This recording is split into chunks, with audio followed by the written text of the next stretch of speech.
ప్రాణం ఏదైనా తీసుకొస్తుందా అండి? తీసుకురాదు. వాయువు అయితే వాసన తీసుకొస్తుంది. వాయువు కాదుగా, ఇది ప్రాణవాయువు. ఈ ప్రాణ చైతన్యం, ప్రాణశక్తి అనేది దేన్ని మోసుకురాదు, ప్రాణం మాత్రమే, అది చైతన్యం. అది అందుకనే ప్రాణం అనేది చాలా దగ్గరది పరమాత్మకి, చాలా దగ్గరది. ప్రాణోపాసన అనేది అంత ముఖ్యమైంది అని. ఇది దాదాపు ప్రణవోపాసన లాంటిది ప్రాణోపాసన అంటారు.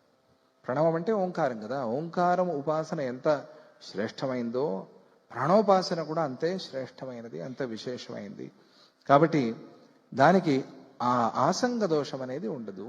ఇది ప్రాణానికి ఆసంగ దోషం అనేది లేదు. శ్రమ అనే మృత్యువుతో ఇది భంగము కాదు, దేనికి ఎటువంటి భంగము ఏర్పడదు, దేనికి? ప్రాణానికి. అదే ఇంద్రియ వ్రతానికైతే మాటి మాటికి భంగం ఏర్పడుతూ ఉంటుంది మృత్యుతో. ప్రాణానికి మాత్రం మృత్యువుతో భంగం ఏర్పడదు. ప్రాణం ఒక్కటే వ్రతభంగం లేకుండా మృత్యువుకు ఆహారం కాకుండా ఉంటోంది. వ్రతభంగం లేదు, మృత్యువుకి ఆహారం కాదు. చూసారా? ప్రాణాన్ని మృత్యువు మింగలేదు. ఇంద్రియాలని మింగేసింది అంతే. ఇంద్రియాలను మింగేస్తే ఇంద్రియాలు ఏం పని చేయకపోతే, కదలకపోతే అయిపోయింది. అయ్యో అయిపోయాడండి వీడు, పోయాడండి అని అంటున్నాం. ప్రాణాన్ని మాత్రం, కాబట్టే మళ్ళీ జన్మ. ప్రాణం లేకపోతే మళ్ళీ జన్మ ఎక్కడి నుంచి వస్తుంది? మళ్ళీ జన్మ అంటే ఆ ప్రాణము నీకు ముక్తి కలిగేంత వరకు నీతో పాటుగా ఉంటుంది. చూసారా? అందుకనే ఆ ప్రాణ చింతన అనేది, ప్రాణాయామం అనేది నువ్వు చేసే కొద్దీ తొందరగా నువ్వు ఆ తత్వాన్ని తెలుసుకోగలుగుతావు. ఆ శాంతి అనేది నీలో కలుగుతుంది. ఎందుకంటే నా ప్రాణాన్ని ఆ మృత్యువు మింగలేదు. అందువల్ల ఆ ప్రాణాయామం చెయ్యి. అందువల్ల సూత్రాత్మ అయినటువంటి ఆ ప్రాణంలో తాదాత్మ్య ధారణ చేస్తూ తన్మాత్ర వ్రతాచరణ చేయాలి అని చెప్పాము. అదే కారణం. మనం పూర్వం చెప్పుకున్నాం కదా, సూత్రాత్మలో తాదాత్మ్య భావన చేసి, ఆ సూత్రాత్మయే నేను. గాలి, బయట ఉండేటువంటి గాలి అంతా నేనే, లోపలికి వచ్చినటువంటి గాలి నేనే, ఆ లోపల ఈ శరీరాన్ని నిలబెడుతూ ఉండేటువంటి ఆ గాలి నేనే. అంతే. ఇదే భావన. గాలంతా నువ్వు కాకపోతే రాదు కదా. ఏ గాలి వస్తోంది? ఎన్ని లీటర్ల గాలి వస్తోంది? ఎక్కడి నుంచి గాలి వస్తోంది? ఈ జాతి గాలి ఏమైనా వస్తోందా? ఆ జాతి గాలి ఏమైనా వస్తోందా? ఈ జాతి గాలి రాకుండా ఉందా? అట్లా ఏమి లేదు. సర్వవ్యాపి అయిన వాయువు అది కదా సూత్రాత్మ. అందుకనే ఆ సర్వత్రా వ్యాపించి ఉన్నటువంటి ఆ వాయువు యొక్క వ్యాపకత్వాన్ని చూసుకుని ఆ సూత్రాత్మయే నేను అనేటువంటి భావన చేసుకో. ఇదే ప్రాణచింతన యొక్క స్వరూపం.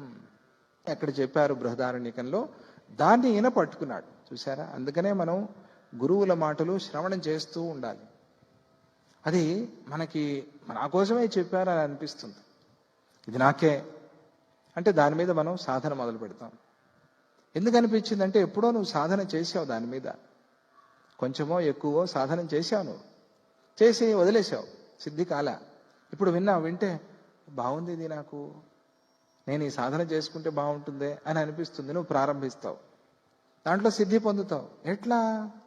అదేదో బంధం ఉంది. అందుకనే అన్నీ వింటూ ఉండాలి. ఎక్కడ ఏ రత్నము దొరుకుతుందో నీకు గురువుల మాటలో తెలియదు, దాన్ని పట్టుకోవాలి. ఇది నాకు కాదు అనుకోకూడదు. అందుకనే స్వామిజీ వారు చెప్తూ ఉంటారు, అన్ని వినండి, మళ్ళీ మళ్ళీ వినండి.